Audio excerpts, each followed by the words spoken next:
महाराष्ट्रामध्ये मतांची चोरी झाल्याचा आरोप विरोधकांकडून करण्यात येतोय आणि त्याचाच निषेध करण्यासाठी उद्या गल्ली ते दिल्ली असा सरकारच्या विरोधामध्ये हल्लाबोल करण्याचा निर्धार विरोधकांनी केलाय। हनी ट्रॅपचं प्रकरण, वेगवेगळ्या कारणांमुळे वादाच्या भोवऱ्यामध्ये अडकलेले वेगवेगळे मंत्री यासह आणखी काही मुद्द्यांवरून ठाकरेंची शिवसेना ही रस्त्यावरती उतरणार आहे।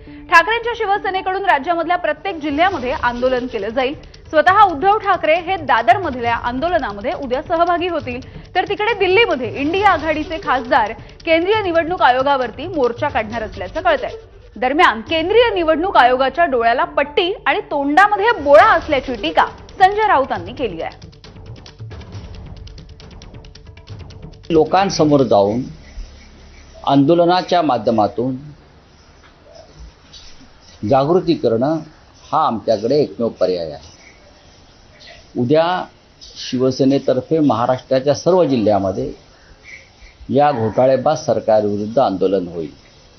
जिल्हा स्तरावर स्वतः मुंबईमध्ये उद्धव ठाकरे दादर परिसरामध्ये आंदोलनात सहभागी होते। राहुल गांधींनी जे पुरावे समोर ठेवले मतचोरीचे, त्याची शहनिशा या देशातल्या अनेक पत्रकारांनी, वृत्तपत्रांनी केली, बेंगलोरला, अन्य ठिकाणी, महाराष्ट्रात।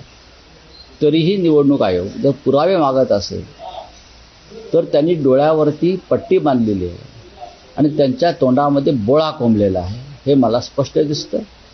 अशा निवडणूक आयोगाच्या विरोधामध्ये उद्या इंडिया ब्लॉकचा सर्वपक्षीय लॉंग मार्च आहे।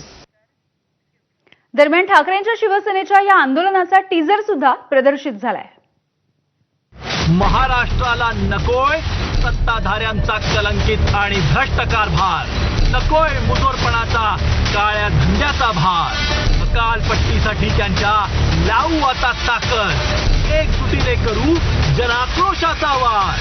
महाराष्ट्र जनाक्रोश आंदोलन दिनांक 11 ऑगस्ट 2025 रोजी महाराष्ट्रातील प्रत्येक